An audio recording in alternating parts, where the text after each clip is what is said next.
जय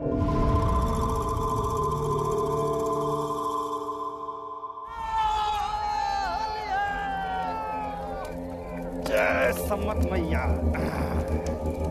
अखिलेश, हाँ बबलुआ कुर्सी ला के जरा दिए, जाने का तो गाड़ी से तार तार कर देगा। अबे यार तुम लोग झूठे में गाड़ी से इतना काहे डरते हो बे?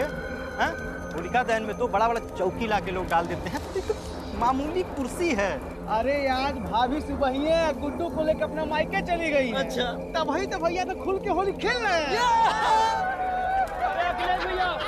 अखिलेश भैया जल्दी चलिए, आपके घर में आग लग गई है। चल चल चल चल भाई।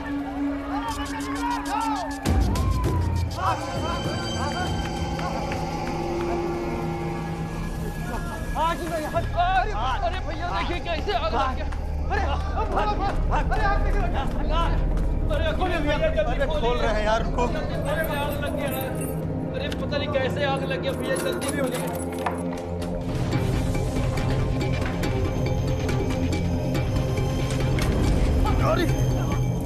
पानी लेके आओ, पानी लेके आओ जल्दी।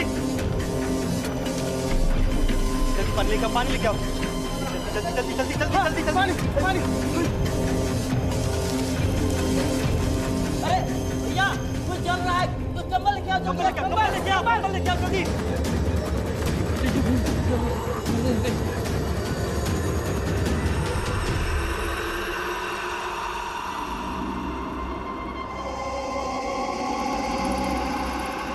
सविता,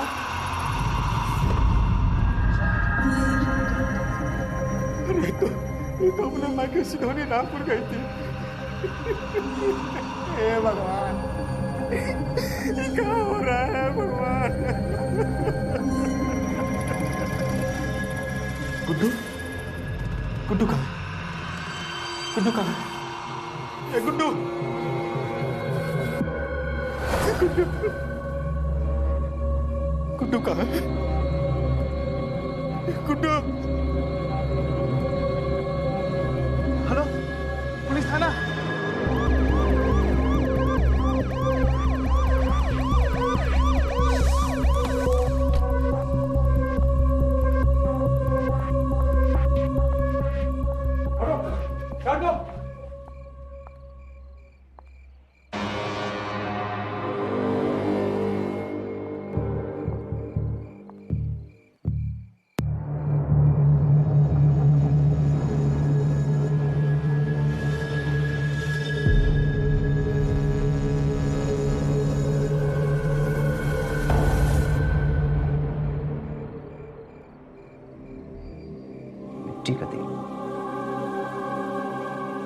ये औरत कौन थी?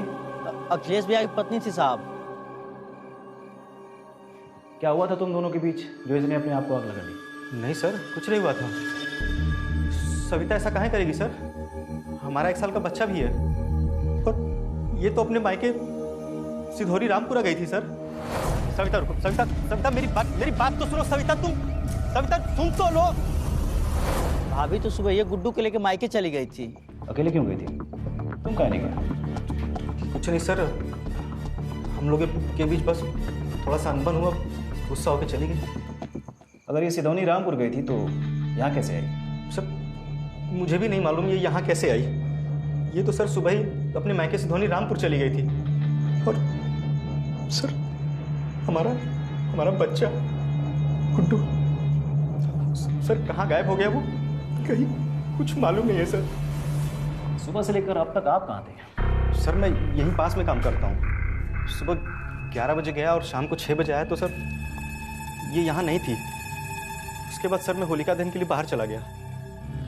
वहीं मुझे पता चला, गांव वालों ने बताया कि सर मेरे घर में आग लग गई है। रविकांत जी। Yes sir. सिधौनी रामपुर बनारस के पास पड़ता है ना? हाँ सर। तो बहुत दूर है। हाँ। यानी अगर ट्रेन सुबह 11 बजे निकलती है तो पहुँचते पहुँचते रात के 9 बज जाते हैं। हाँ सर। तुम्हारे हिसाब से अगर वो सिधौनी रामपुर गई थी तो यहाँ कैसे आ सकती है? और वो तुम्हारे बच्चे को भी तो साथ लेकर गई थी। बच्चा कहाँ? एक तरफ होलिका की आग में गोरखपुर के गांव के लोग बुराइयों को आग में समर्पित कर रहे थे, और दूसरी तरफ एक औरत सविता अपने ही घर में जल रही थी, जहां एक औरत जो सुबह अपने पति से लड़ के अपने बच्चे और सामान के साथ अपने मायके के लिए चली गई थी और उसका पति घर बंद करके काम पर। फिर कैसे मुमकिन था उस औरत का वापस उस घर में मिलना? कैसे मुमकिन था उसका आग लगा लेना खुद को?